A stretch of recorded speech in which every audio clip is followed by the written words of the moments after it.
In this video tutorial, we're going to take a look at how you can get this double exposure effect using image editing. Now, the first thing that you're going to need is a photo.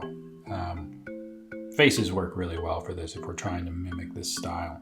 So I'm going to work with this grizzled old man here. And what I'm going to do first, and most likely what everyone's going to need to do first, is we're going to need to cut out the subject. So here I'm going to use masking to do so. This is going to be the most flexible technique. As I work on it, I'm going to start with the lasso and kind of just roughly hack most of it out. And I'm not doing a great job. I'm just getting most of it in one quick pass. My next move is I'm going to zoom in. I'm going to start tidying this up. I'm going to continue to use the lasso tool. I'm going to set it to feather the edge a little bit. That means that as I make a selection, it's going to select right along where I've made my selection, but it's also going to make it so that edge isn't super crispy.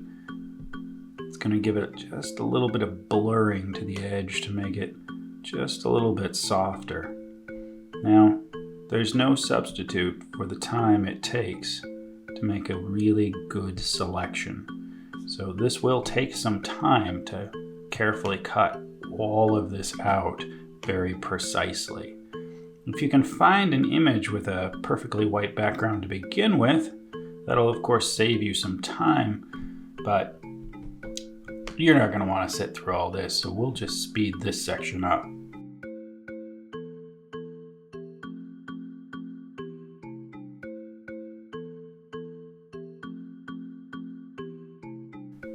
It's worth noting that though I'll use the lasso tool for most of this, when you're looking at individual hairs like this, one of the best techniques is to then switch over to the brush and just paint right over each of those hairs.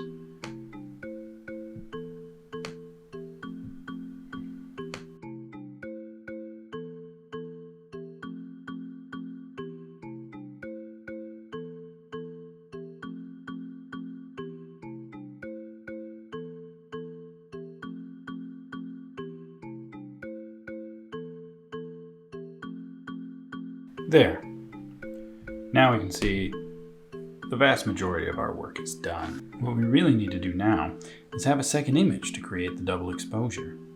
So my next move is to go and gather up a picture. So I'm going to take this URL and come over here and open it up.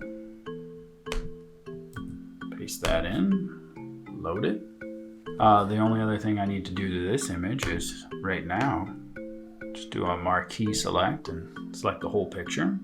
Control C, copy it. And head over here and just zoom out. Control V, paste it. That's moved it in so it fills the entire area. Right now I can just leave that be for a second. I'm going to move the man up on top.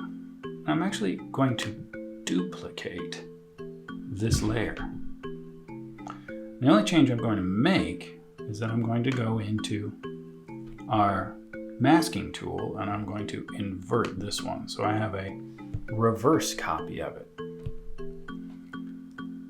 Now I'm going to take my man and I'm going to change its blending mode. I'm going to change it to screen. As you can see his face and hair still overlaid over top of the wave. The wave I also want to turn black and white, so I'm going to select that layer and go to Adjustment and desaturate it. That's turned it black and white, and now I'm going to take my selection tool, my arrange tool. I'm going to zoom out a bit. I'm going to take this wave and I'm going to shrink it down really to more fit this picture size so we can see more of the wave. And the other thing I want to do is you can see that you can see more of the original picture where it's dark.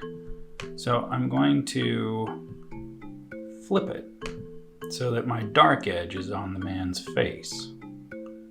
And then I'm going to move it over a bit.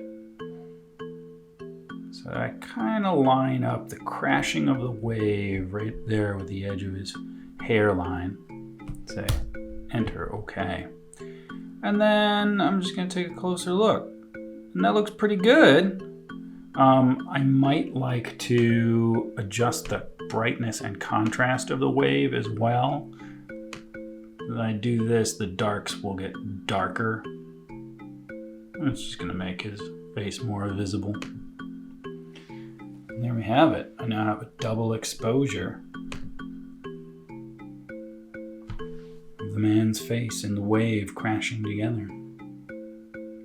So a double exposure, really, once you take the time to mask out the subject that's going to have the exposure inside of them, that's most of the work.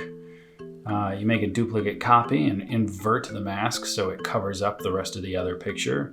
And then you can just choose whatever picture you'd like beneath and arrange it so that it looks pleasing and you can see the parts of the other exposure you'd like to see.